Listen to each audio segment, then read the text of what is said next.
Ambassador साहब, मुझे आपसे ज़रा ये समझना है कि ये जो ईरान ने रेजिस्टेंस दी है, ठीक है, डैमेज बहुत बड़ा हुआ है ईरान का, मगर जिस लेवल की रेजिस्टेंस दी है, सम हाउ उनका सिस्टम, उनके मिसाइल्स बाईपास कर गए उनके आयरन डूम को, थॉट को, अमेरिकन डिफेंस सिस्टम को। सो क्या ये रीज़न बना है डोनाल्ड ट्रंप का रिवर्स गियर लगाने का और फिर डायलॉग और इन तमाम बातों को ज़ेर बहस लाने का? What is your take on? देखिए, पहली बात तो ये है कि ईरान जो है वो रेवोल्यूशनरी ज़ील के साथ जवाब दे रहा है और उसने कहा था कि हम भरपूर जवाब देंगे, ठीक है ना। तो वो मतलब ट्रू टू इट्स वर्ड्स, पहली बात तो ये। दूसरी बात ये कि ट्रंप साहब जो हैं वो तो रोज़ाना बयान चेंज करते हैं, तो मैं I do not attach much significance to what he is saying right now, क्योंकि देखिए उनकी अमेरिका की पुश बनाई के बगैर इज़राइल कभी ये जुर्रत नहीं कर सकते था। और ये सिर्फ यानी कि अब ये अमेरिका में भी ये ओपिनियन जो है, इन्फॉर्म्ड सर्कल्स जो हैं, स्कॉलर्स हैं, एनालिस्ट हैं, वो ये कह रहे हैं कि उनसे बात हुई और उसके बाद उनकी मर्ज़ी से हुआ, क्योंकि उन्होंने ये शुरू में ये कहा कि नहीं, हमने ये तो यूनिलैटरल एक्शन है। अच्छा, वो हो नहीं सकता क्योंकि उन्होंने 24 घंटे या 48 घंटे पहले अपने एम्बेसीज़ को जो नॉन एसेंशियल स्टाफ था उनको नोटिफाई कर दिया था कि आप निकल जाएं। तो वॉर की तैयारी थी। उसके बाद आज ही मैं पढ़ रहा था कि चंद दिन पहले उन्होंने कोई about I think 300 hello fire missile जो हैं वो इज़राइल को दिए हैं, 1-2 दिन पहले उन्होंने पहुंचाए। तो बाकायदा ये प्लानिंग के साथ हुआ और इज़राइल तो पहले से ये तैयारी कर रहा था कि उसने करना था। अब जहाँ तक सवाल है कि वो क्या करेंगे,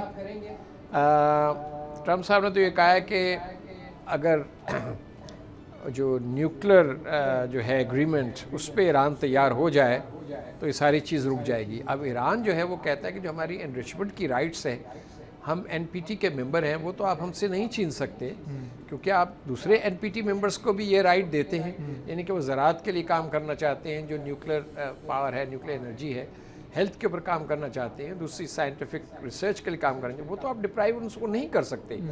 और जब ये JCPOA जब हुआ था, उस वक्त ये रिकग्नाइज़ हुआ था कि ईरान की जो ये राइट्स हैं वो रहेंगी। तो वो ट्रंप साहब आए, उन्होंने उसको एग्रीमेंट को स्क्रैप कर दिया। अब ये है कि अगर ईरान की तरफ से प्रेशर और बढ़ा इज़राइल के ऊपर, उनकी तबाही ज़्यादा हुई, क्योंकि इज़राइल जो है उसका रेडियस तो बहुत छोटा है ना एज ए कंट्री, तो वो अगर बढ़ा, क्योंकि उन्होंने हाइपरसोनिक मिसाइल्स भी इस्तेमाल किए हैं, प्लास्टिक मिसाइल्स भी, तो ड्रोन्स भी किए। खैर ड्रोन्स आर ईजियर, लेकिन देखिए बात यह कि इज़राइल की कैपेबिलिटी जो है, मिलिट्री सलाहियत, वो सोफिस्टिकेटेड टेक्नोलॉजी के ऊपर बेस करती है। ईरान की उस तरीके से नहीं है, लेकिन चूँकि एक रेवोल्यूशनरी गवर्नमेंट है, एक आइडियोलॉजिकल गवर्नमेंट है, एक उनकी कमिटमेंट है कि इज़राइल जो है वो इस खित्ते में फितना है, तो उसको वो टैकल कर रहे हैं, जवाब दे रहे हैं। लेकिन the way they have eliminated their military and security leadership within no time, ये तो बहुत बड़ी एक डेवलपमेंट है।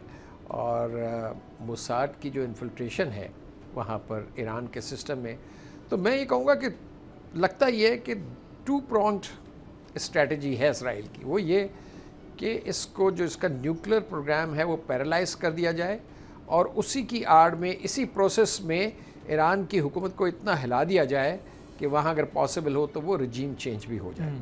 देखिए ना, अगर हुकूमत कमज़ोर हो जाती है तो इस वक्त तो But do you see any regime change in coming years? I can't, nobody can foresee that, but what I am saying is that maybe this is the possibility, because Netanyahu ने तो क्लियरली कहा ना अवाम को, उनके Iranian लोगों को उसने appeal की कि देखिए ये एक ऐसी गवर्नमेंट है, हम आपके साथ तो दोस्ती चाहते हैं, इस गवर्नमेंट के साथ दोस्ती चाहते हैं, आप आइए और इसको तब्दील करें।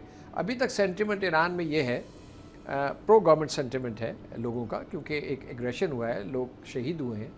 तो लेकिन खुदा न खास्ता अगर ये बात आगे बढ़ती है और ईरान मज़ीद कमज़ोर होता है इसके नतीजे में, तो वी डोंट नो कि किस किस्म की वहाँ पर क्योंकि अभी देखिए इस अटैक ने ईरानियन नेशन को तो यूनाइटेड किया। We felt the same thing when we were against India, India was against us.